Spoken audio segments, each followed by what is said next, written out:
so that was fun while it lasted. Wordle, the online puzzle game that has a claim to being the biggest cultural phenomenon of 2022 so far, was this week bought by the New York Times for an undisclosed price in the low seven figures. Will the cost be passed on to consumers? All the NET has promised is that Wordle will remain free to play at the time it moves, which is hardly a long-term commitment.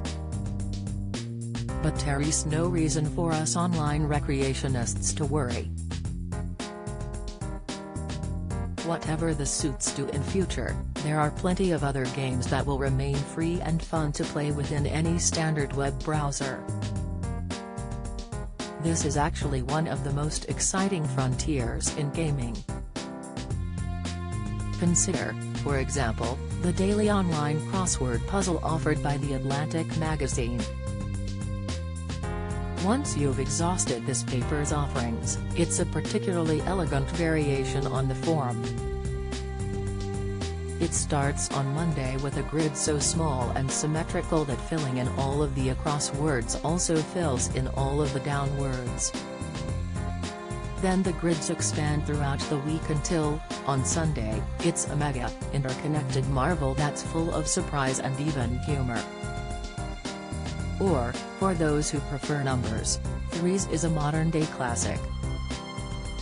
It involves moving tiles around an increasingly full grid to first create and then combine multiples of 3. Reaching the bigger totals is both mentally and geometrically satisfying. There are even browser games to test your reflexes.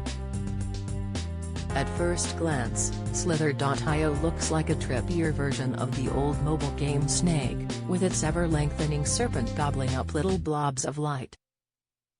But then you notice that there are other snakes, other players, in there with you, all of which are best avoided.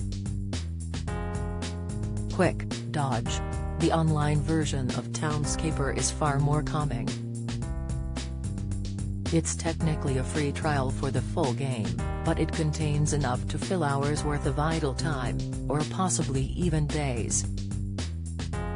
Simply sweep your cursor across the screen and watch walls, windows and roofs appear in its wake. It feels like painting with buildings. But to see what your browser can really do, set your destination to Fallen London. It's a sprawling, text-based adventure that's set in a sprawling, cosmically warped version of our capital in Victorian times. The aim, really, is to enjoy the story, and create your own. Such is the power of Wordles. Sorry, words.